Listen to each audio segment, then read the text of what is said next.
Rencana penanganan penghapusan tenaga honorer secara nasional, DPR Trenggalek tekankan pemerintah daerah kaji lebih dalam terkait dampak sosialnya.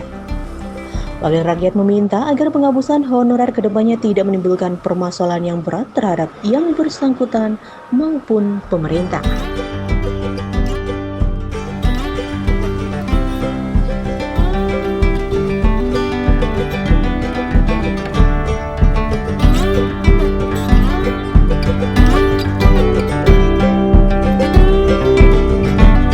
Sesuai data yang dihimpun pemerintah daerah, saat ini jumlah tenaga honorer di Kabupaten Trenggalek ada sekitar 4.140 orang.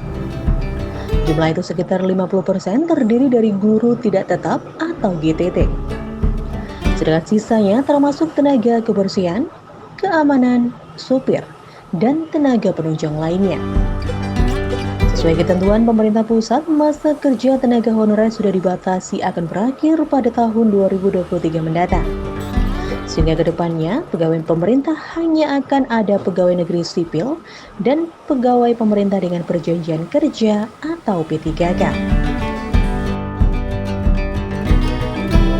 Wakil Ketua DPR Trenggalek, Agus Cahyono menyampaikan untuk penanganan penghapusan honorer ini, secara pribadi pihaknya menyarankan agar pemerintah daerah mengkaji kebutuhan pokok pegawai sesuai SPTK masing-masing OPD.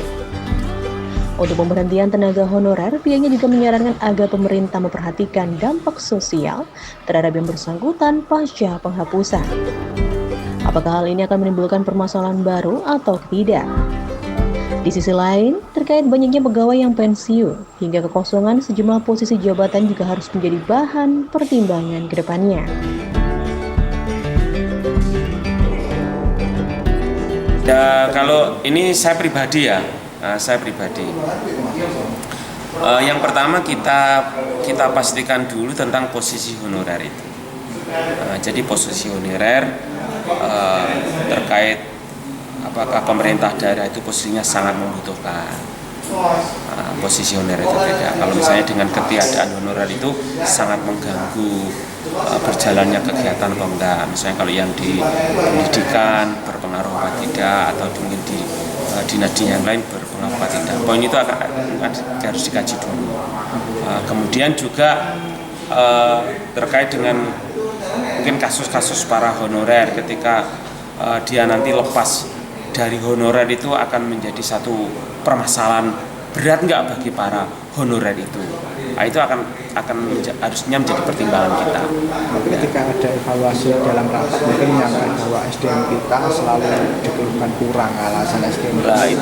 Itulah makanya harus menjadi kajian ya, harus menjadi kajian secara komprehensif. Tapi yang jelas kalau saya sebagai anggota DPRD kan, ya kasihan misalnya honorer sudah kerja sekian waktu, kemudian dia serta-merta langsung dilepas ya, kemudian kita tidak ada tanggung jawab lah.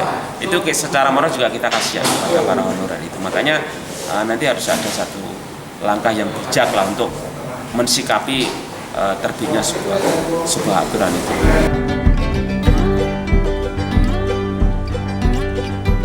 Agus juga menambahkan, secara pribadi ia merasa kasihan jika tenaga honorer hanya akan diberhentikan begitu saja tanpa ada penanganan yang pasti. Terlebih tenaga honorer rata-rata sudah mengabdi dalam kurun waktu yang cukup lama. Sehingga harus ada langkah penanganan yang bijak agar tidak ada pihak yang dirugikan dari penghapusan honorer ini.